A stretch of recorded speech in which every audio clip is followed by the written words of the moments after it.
LGBT groups. When Hong Kong was announced in 2017 as host of the 11th Gay Games next year, the first time the event would be held in Asia, it was a nod to the city's status as a cosmopolitan place and a relative bright spot in the region for progressive causes. Now, attacks on the Gay Games from local lawmakers aligned with Beijing are revealing bigotry in the financial hub, where space for diversity has shrunk under China's tightening control. Amid a crackdown enabled by national security law introduced last year, the Hong Kong activists who would typically push back against such attacks are either behind bars or in exile. Leading the crusade is Junius Ho, a pro-Beijing lawmaker who has called the Gay Games, quote, disgraceful and a, quote, wolf in sheep's clothing that could violate the security law. Another law used the sports and cultural event to promote political causes. Peter Shiu, a member of a center-right party, said Hong Kong can, quote, tolerate, but not promote homosexuality. Tolerate. Wow. I just, that word makes me cringe. Every time. Right? We haven't used that word since what, like the 80s maybe? Right, yeah. Like it's time to be inclusive. It's time to be open for all. Like there's no room for this.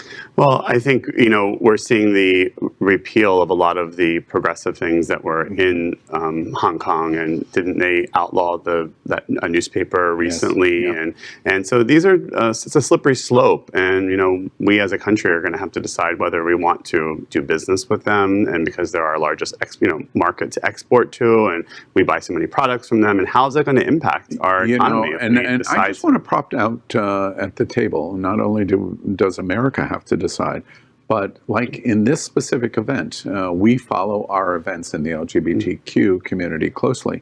What do we think about for the event itself? Yeah. What do you think? Should we go? That's a tough double-edged sword. Often you have to advocate in areas, in communities that don't want you, and that is what turns the tide. Yeah. And that in and of itself, Gay Games is a form of resistance. I mean, it's powerful, but everybody's going to have to make an individual choice with that. Yeah. I agree with that 100%. I feel like a lot of times we're just like, okay, let's cancel, right? Let's boycott.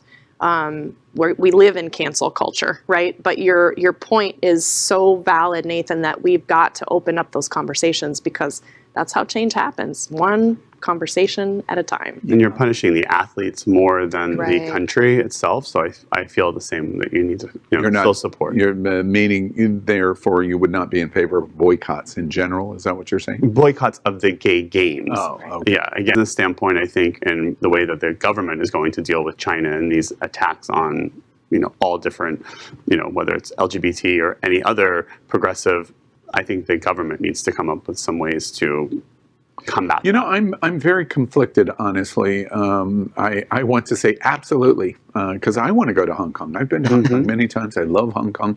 I've never been to the games. I would like to go because it's in Hong Kong. Because all summer long we have at Queer News Tonight had story after story after story of what's going on in China, and they are limiting systematically LGBTQ community and doing a number of distressing things. We reported just last night an inquiry at one of their largest universities in China that are asking for all of the names of LGBTQ students and evaluating them, because ultimately, at the end of the day, the party is saying they're subversive to government.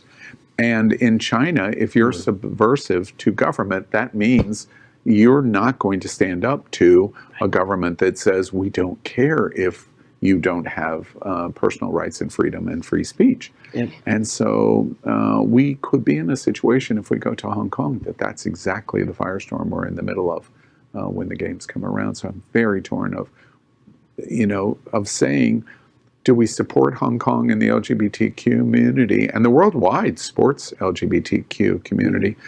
Gosh, it's a really tough issue that's going on here. I'm sure we're going to talk about it at Queer News. Well, there are a lot of laws in a lot of places that don't represent the community and the people of those places. Yeah, that's true.